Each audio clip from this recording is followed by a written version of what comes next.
안녕하세요. 이상튜브입니다. 영국 정부가 챌린저2 전차에 이어 AS-90 자주포의 우크라이나 제공을 공식 발표하여 독일을 정치적으로 압박하고 있습니다. 영국 정부는 지난 14일에 공식적으로 14대의 챌린저2 전차와 30대의 AS-90 자주포를 우크라이나에 제공할 것이라고 밝혔고, 월리스 영국 국방장관도 지원에 대한 세부 사항을 16일에 영국 하원에서 밝힐 것이라고 말했습니다. 영국 정부는 14일 보도자료를 통해 수낙 총리는 우크라이나 침공의 고비인 2월을 맞아 월리스 국방장관에게 우크라이나 지원을 가속화할 것을 지시했습니다.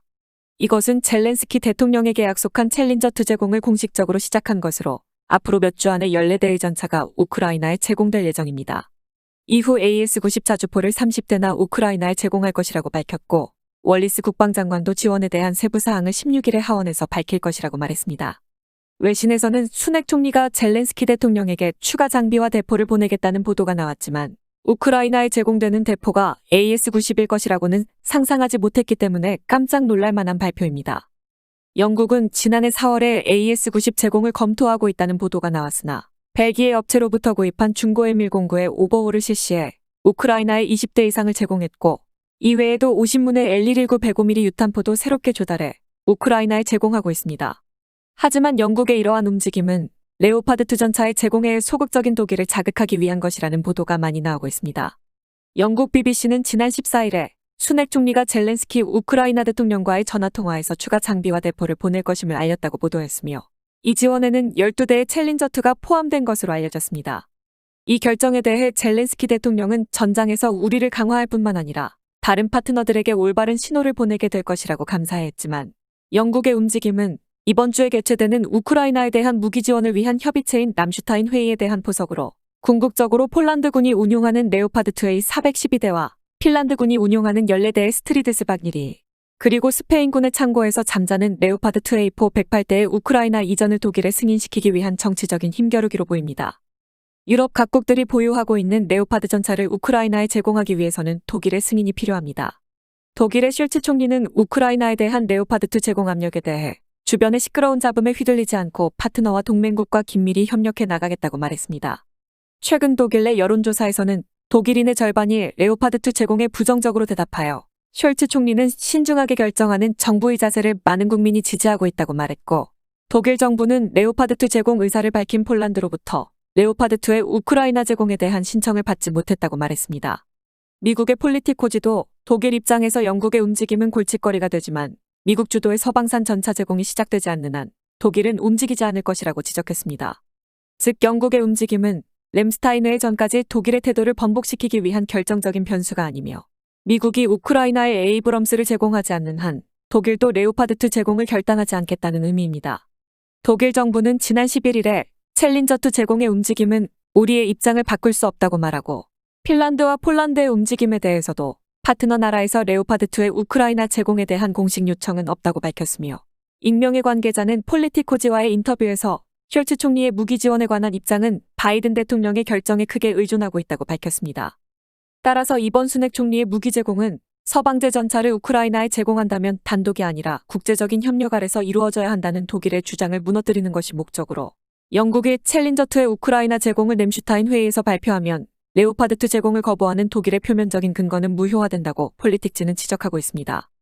하지만 PZH-1000과 MLRS 및 IRIS-TS 에라 패트리어트 등 독일의 무기 제공은 항상 미국과 보조를 맞춰왔기 때문에 영국의 움직임은 독일의 결정에 결정적인 변수가 되지 못한다는 의미로 해석할 수 있습니다. 하지만 영국이 램스타인 회의 전에 챌린저2 제공이라는 정치적 카드를 꺼내들었기 때문에 이 제공은 독일 쪽으로 완전히 넘어갔습니다. 폴란드와 핀란드는 영국의 챌린저2의 우크라이나 제공 결정을 보며 서방 전차를 제공하지 않겠다는 벽은 깨졌다며 숄츠 총리에게 우크라이나 이전 승인을 강요할 것이 분명합니다. 하지만 독일은 러시아산 천연가스에 의존하지 않는 영국과는 다르게 2024년 중반까지 러시아산 천연가스에 의존해야 하기 때문에 서방 전차 제공에서 독일의 역할이 돋보이는 것을 꺼리고 있습니다. 영국도 227대의 챌린저2 중 79대를 감축하기로 결정했지만, 감축되는 전차도 귀중한 부품 챙기기로 활용될 예정이며, 또한 현재 추진 중인 안보정책 개편에 따라 육군 감축이 철회될 가능성도 있어 우크라이나에 제공할 수 있는 전차는 매우 제한적입니다.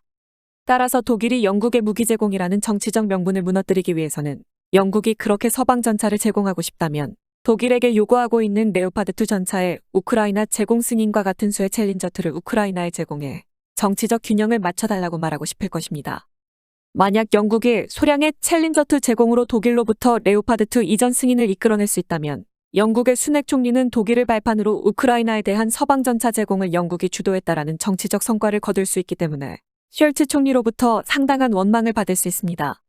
어쨌든 미국이 주도하여 먼저 에이브람스 전차를 우크라이나에 제공하는 것이 합리적이지만 미국도 우크라이나가 요청하는 에이브람스 제공에 부정적이기 때문에 영국이 챌린저2 열대 제공을 정식으로 발표해도 상징적인 것으로 끝날 것으로 보입니다. 즉 영국과 핀란드 및 폴란드는 어떻게든 독일의 입장을 변화시키기 위해 정치적인 몰아넣기를 시도하고 있지만 과거의 실적을 봐도 미국이 움직이면 독일도 반드시 움직이기 때문에 정말로 움직여야 할 상대는 숄츠 총리가 아니라 바이든 대통령일 것입니다. 폴란드가 미국에서 에이브람스 전차 도입에 관한 계약을 정식으로 체결했다라는 소식을 전하고 마무리하겠습니다. 폴란드와 미국은 중고 에이브럼스 도입에 관한 계약을 정식으로 체결했습니다.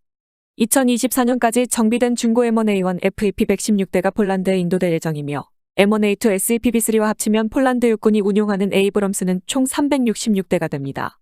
폴란드는 2021년 7월에 러시아군이 곧 배치를 시작할 T-14에 대응해 울프 프로그램으로 도입할 차기 전차가 제 시간에 도착할 수 없다고 판단해 미국에서 M1A2 SEPB3를 긴급 도입하기로 결정했습니다. 이어 2022년 2월에 러시아의 우크라이나 침공으로 폴란드가 보유하고 있던 T-72 240대 이상을 우크라이나에 제공했으며 제공된 전차의 공백을 메우기 위해 중고 M1을 추가 도입하기로 미국과 폴란드는 합의했고 양국은 116대의 M1A1 FAP 판매 계약을 정식 체결한 것입니다.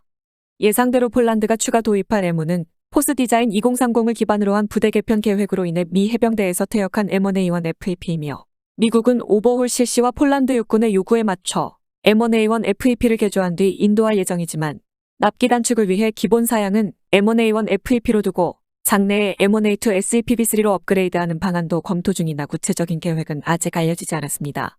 어쨌든 폴란드 육군은 독일제인 레오파드2 A4 250대 내외와 구소련제 T-72M 300대 및 PL-91 230대 내외, 그리고 미국의 M1A2 SEPB3 250대 및 M1A1 FAP 116대, 그리고 한국제 K2 180대와 K2 PL 820대를 보유할 예정이어서 폴란드의 전차 전력은 미국을 제외한 나토 회원국 중 2000대의 전차를 보유한 튀르키예에 이은 전차 보유국이 됩니다. 첫 번째 소식과 연관된 것이지만 미국의 WSJG도 폴란드가 레오파드2를 우크라이나에 제공할 수 있다. 이 아이디어의 실현은 미국이나 한국으로부터 새로운 전차를 얼마나 빨리 도입할 수 있느냐에 달려있다고 보도한 바 있습니다. 이에 대해 모라비에츠키 폴란드 총리는 보도가 인용한 곳은 미국의 싱크탱크인 폴란드 국제문제연구소의 것으로 우리는 동맹 간 합의가 없는 한 전차를 우크라이나에 제공할 수 없다고 말해 레오파드2의 우크라이나 제공을 기대하기는 이른 것으로 보았으나 지난 11일에 젤렌스키 우크라이나 대통령과 회담한 폴란드의 두다 대통령은 12대의 레오파드2 제공을 결정했다고 밝혀 외신들의 주목을 끌었습니다.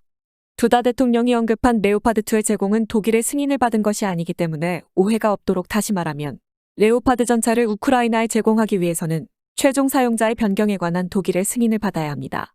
어쨌든 첫 번째 소식과 같은 내용이기 때문에 같은 말로 마무리 짓자면 바이든 대통령이 먼저 에이브람스 전차를 우크라이나에 제공해야만 독일도 레오파드2 전차의 우크라이나 제공을 승인할 것으로 보입니다. 이상 마치겠습니다. 시청해주셔서 고맙습니다. 이상튜브였습니다.